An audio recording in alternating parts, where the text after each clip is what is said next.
welcome to Dazzliest, Learning the Language of Autism. My name's Belle, Berroyer, and this is the series I've been really looking forward to sharing with you, which is all about autism, play, and the senses, and a whole lot more actually. The more I delve into this, the more I realise it's such an intricate subject, because often with autistic people, the sensory processing, executive functioning are kind of like quite big in an autistic person's being and experience as a whole, not exclusively and not only, but it's what I've learned over the years, it's a biggie. And we're going to talk about executive functioning next week, but this week I just wanted to talk about sensory processing. It's commonly known as sensory processing disorder. Most things that are seen as different are classed as disorders. That's a personal thing for people to decide or not. Personally, there are some senses that I have that are heightened. Would I call it a disorder for me? No, I wouldn't. I would say it was interesting, sometimes a little bit challenging, but a disorder doesn't feel right for me. So, but it is officially known as sensory processing disorder. I just call it sensory processing differences, or just sensory processing. Anyway, it's a massive subject, and I was going to talk about all the senses in one video, but I've decided that I'm just going to talk about two today, which is going to be, I'm going to be talking about sound, auditory processing, and I'm going to be talking about sight, visual processing. And I'm really, in this video, just touching the surface too. There's a whole, it's such a big subject, it's a fascinating subject. And when we really think about it, anybody, you know, we've all got senses, and just how do we use them, and how do we focus on senses? Do we allow ourselves to really smell something completely? Do we really look at something in detail? Do we really allow ourselves to hear everything that's going on? For example, when we're outside in nature, it's only when you suddenly go, I wonder if I can hear any birds singing, and you just concentrate on that one thing, then suddenly you go, oh my God, there's so many birds singing. So I think majoritively, I'm sorry, I keep adjusting my glasses because they just look wonky. Majoritively, those that do not have heightened senses tend to skim our senses throughout our day. We can block out a lot of stuff, and we kind of get a bit lazy. I know that I've done on some of my senses, and when I've done a few activities on focusing on eating, say an orange, looking at it, and then putting it in my mouth before I chew it, just tasting it, and then feeling every sense through is a very different experience. It enhances everything, and makes eating that orange very different to when I ate it previously. So senses are part of all of us, as you know, as a human being. And for an autistic person that also has sensory processing challenges and difficulties and differences, it can change your whole experience into a very heightened, pleasurable one, or an extremely challenging, stressful, painful even, and physically, you know, disabling, depending on what that sense issue is. So sensory processing disorder is basically, there are many medical terms, and there are lots of other amazing videos, and there are people that can better explain it. Like, I'm not a medical expert, and I'm not sitting here saying I'm an expert in any way, shape or form. So throughout this video, there's going to be links kind of up here, and some in my description of this video in written form, of various links that I invite you to look at. There's a really good one on sensory processing and executive function by Amethyst Shaver, and she's an autistic young lady, and she's fantastic and amazing in my opinion, and I use a lot of her videos as links on here for you guys to research more about the ins and outs of what sensory processing is, because she's autistic and she knows a whole lot more than me. So I think as a parent, as a carer, as a professional person that works with, cares for autistic people generally, I think it's a really important and a good skill to research and learn a bit about sensory processing and executive functioning, because it does really help explain a lot of behaviours that you are often,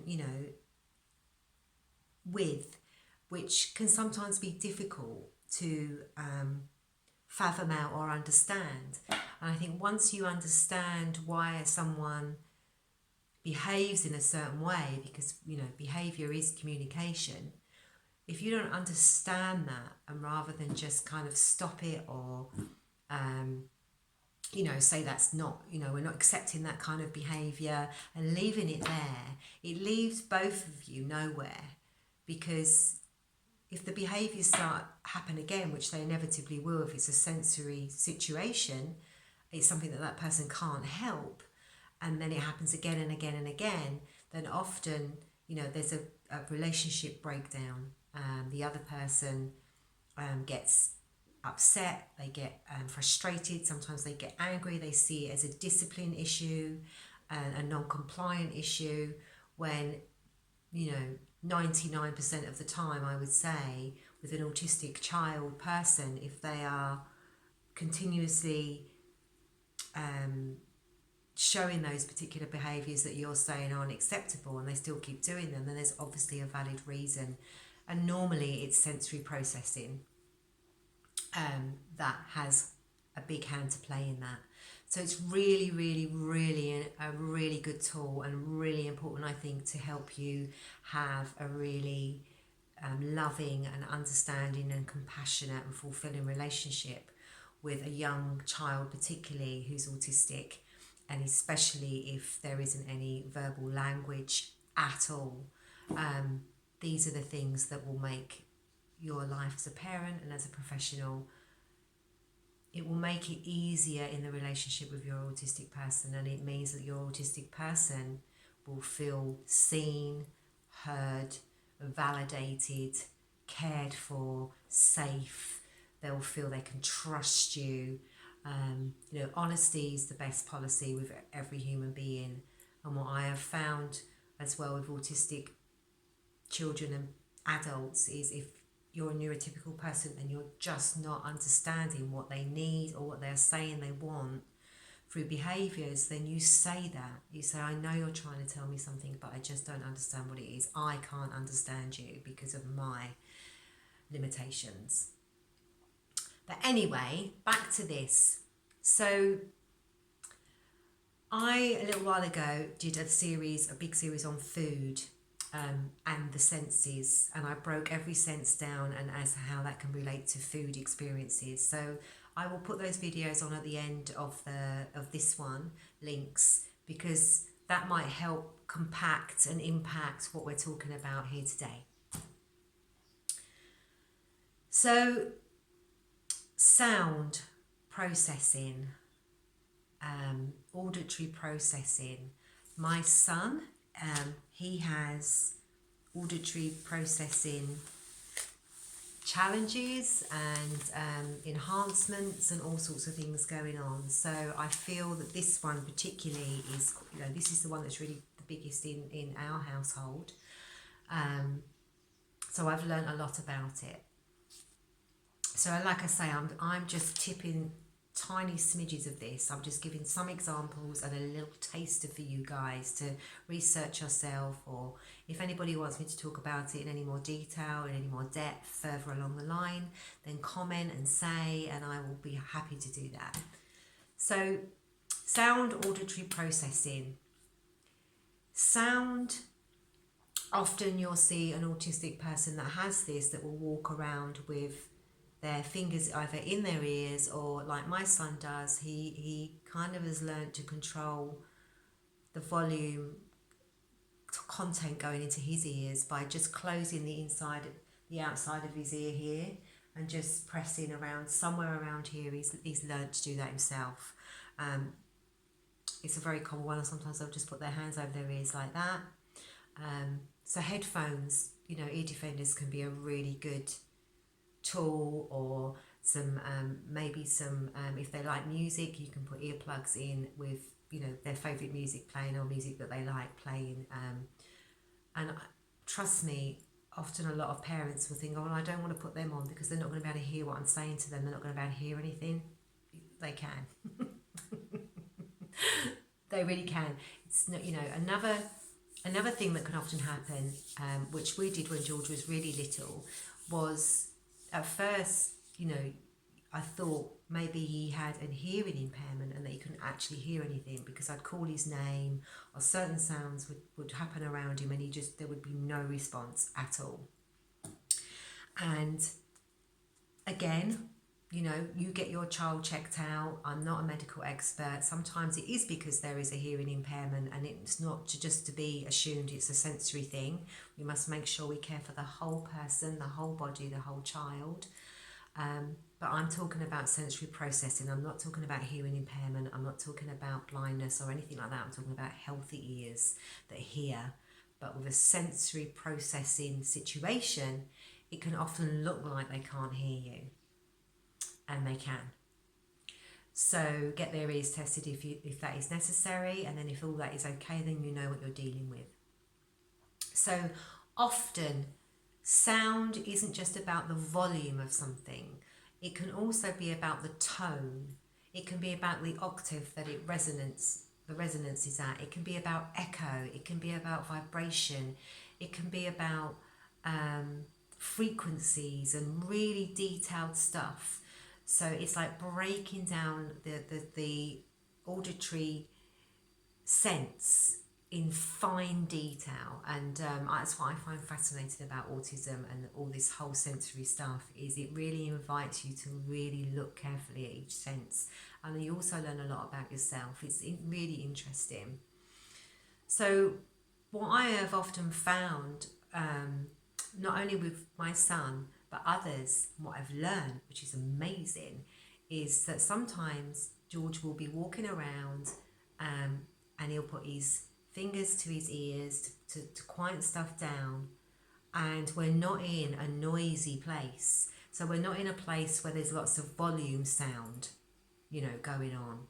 We'll go in and it's quiet to me. But to him, it's loud. So again, don't always assume that the sound issue is because of loud music or banging noises or sirens. Yes, that definitely has a part to play. But I've also learned it's to do with if you go into a room, for example, and there's just a lot of people in there that aren't making any noise, but they're moving around, that can be really loud to a person that's sensitive with their ears. So they can't hear voices or music, but they can, just the movement is just so loud. And that's how sensitive, auditory people are. It's almost like they have like animal like abilities to hear, like ultrasound. They are so good at hearing stuff. It's ridiculous. And often when someone shuts that down, the outsider would diagnose that as, oh, they can't hear. But sometimes it's because they can hear so much at once that it's too much, so they just shut it down, ignore it. Or another behaviour will happen, like a stim, or, sometimes, rocking can happen, or banging themselves, or something else, like making a noise somewhere else like that, can often mean that the noise that is stressing them out isn't as bad, so they'll create a different sound. And rocking or banging or clapping or shaking, running, spinning, There's, never-ending stims and sounds they'll make themselves, like vocal sounds.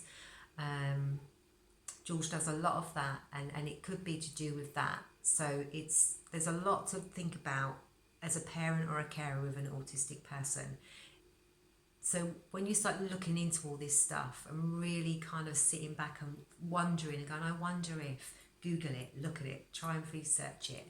And if they're able to express, you can talk to your child about it if they're able to do that, and really kind of show them that you are doing your absolute best to understand their sensory needs and challenges and difficulties. Because sometimes for an autistic child, particularly when they're very limited in experience of life, to explain what they're experiencing is just as difficult as experiencing it in itself. So if you ask them a question and they're unable to answer it, it's a genuine thing. It's like they don't really understand what's happening. All they know is that it's just hard and it's a lot. And sometimes they don't realise that you're not experiencing that too, because when we're children, we think, your world is everybody's world. So what you feel, everybody feels. What you see, everybody sees. What you hear, everybody hears. You don't know. So it's always a really good idea, I think, as an adult, when you're with children per se, but particularly our autistic children, is, tell them, I don't hear that like you do. That's why I'm finding it difficult to understand where you're coming from. And just be really honest, and not to make them feel like there's something wrong with them, because there isn't, but it helps them understand your challenges too. Remember this bridge, it's about us, about neurotypical people, autistic people, coming on a bridge, standing on a bridge together, bringing your own stuff and saying, okay, we're here on the bridge together, we've come halfway. I want to learn about your stuff and you want to learn about my stuff. And for us to have a really beautiful, understanding, compassionate relationship, then that needs to happen, because then we're both going to be really happy. So that's how sound can affect a person who's got auditory sensory processing challenges. So if you think about all the toys that we play with, as children, they're often noisy. They make lots of noise of like ABCs and 1, 2, 3s, and this is blue and this is green and this is yellow, yay! And it's all about yay, well done. And they make lots of pressy button lights, sounds, visuals. It's all because normally kids love that. Babies and young people respond to that. But when you're a sensitive person that's autistic, that can be your worst nightmare. And suddenly the joy of that toy isn't there. And parents are often wondering why. Why doesn't my child enjoy that? Or it could be that they actually really do enjoy the visual, or for example, or if they press a button, it lights up. They may love that, but the sound may just be too much, so they can't play with that toy. So sometimes it's worth, sometimes you can get toys where they've got little buttons, you can change the settings, and sometimes you can turn the volume down. It might be worth trying that. Turn the volume down so all they get is the visual colour, and the sound can come later, or not at all, or you just turn it down really low, because remember, what is low to you might not be low to your child. And it's just trying these things. These videos are more about kind of like giving you little tasters just to broaden your awareness a little bit, so you can try different things. So the next sense is sight.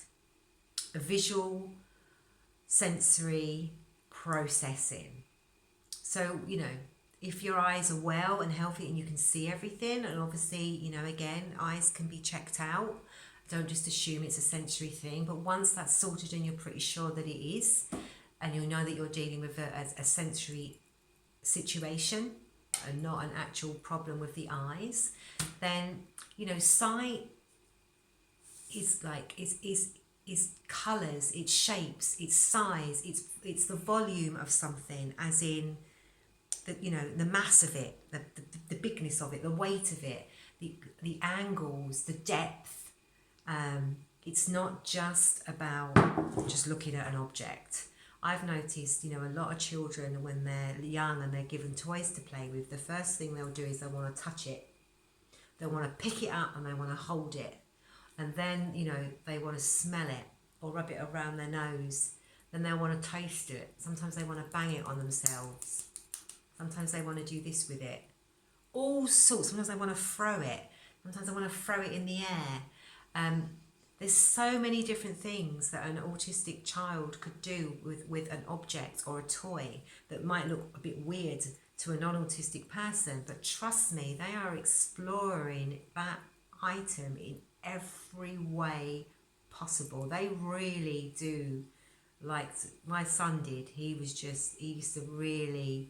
do all this and look at it and watch it and just really, and put it in his mouth and just really play with something in that way. That's play.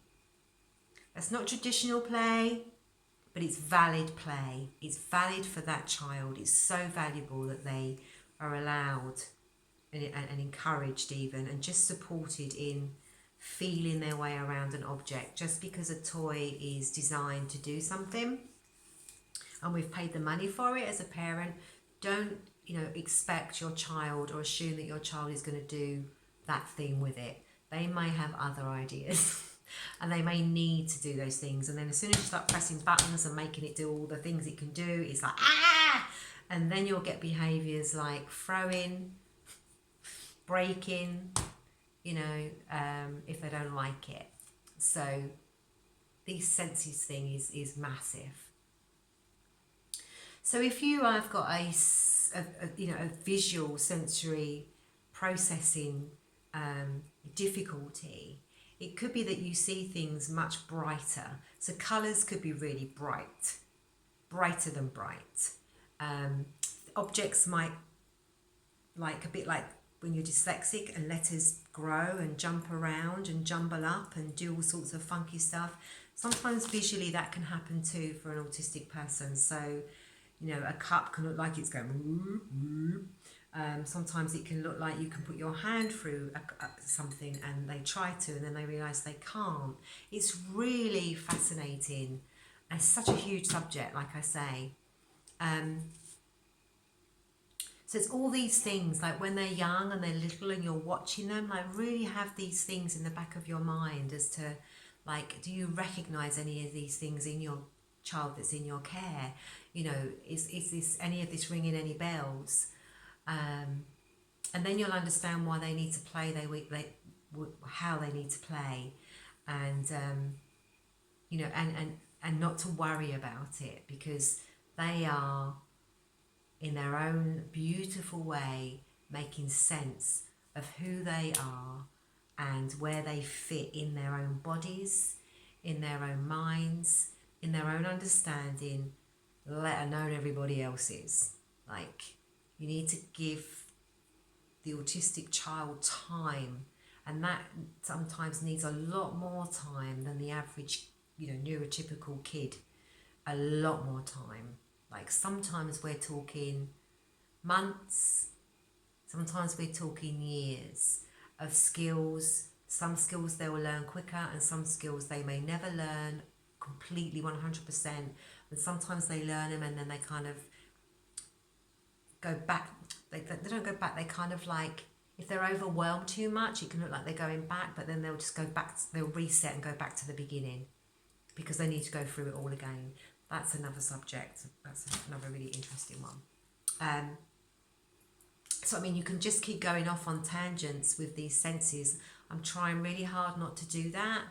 But as you can see, I'm not doing it very well. I keep going off on tangents because the senses just overlap each other, and I'm a very sensitive person myself, so I kind of have to keep myself in check.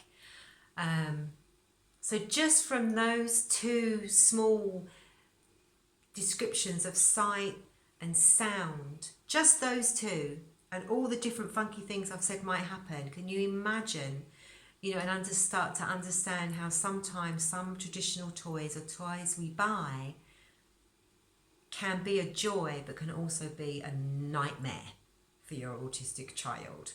Like, really. It really, really, really, really can. So when children are overwhelmed by their senses, just by sound and visual,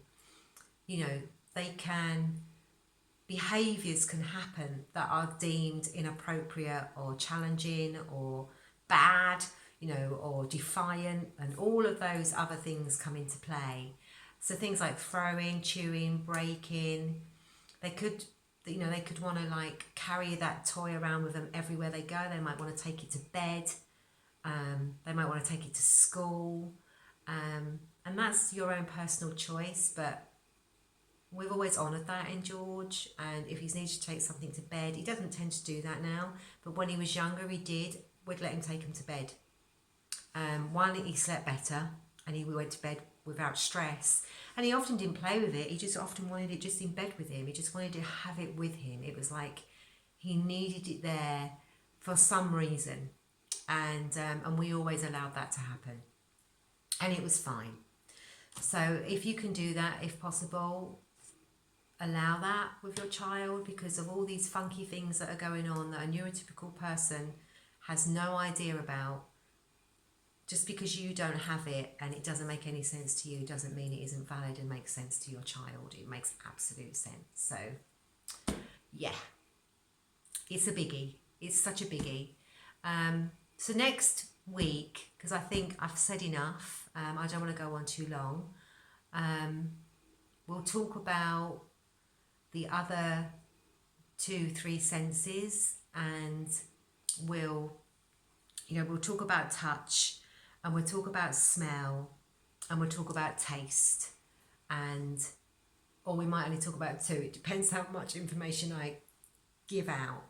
And then we'll talk about, in the following week, we'll talk about a condition called synesthesia, which is like a mixture that the senses can get mixed and matched up, which is kind of what we've been talking about today. So I hope this video has been helpful and not too muddled. I hope that you've managed to get some kind of, stuff for you to think about with your child, and some things you've gone, oh my God, yes. I really hope so. If you have, then please do comment on the video. Please subscribe to the channel so that you can get your latest updates with ease.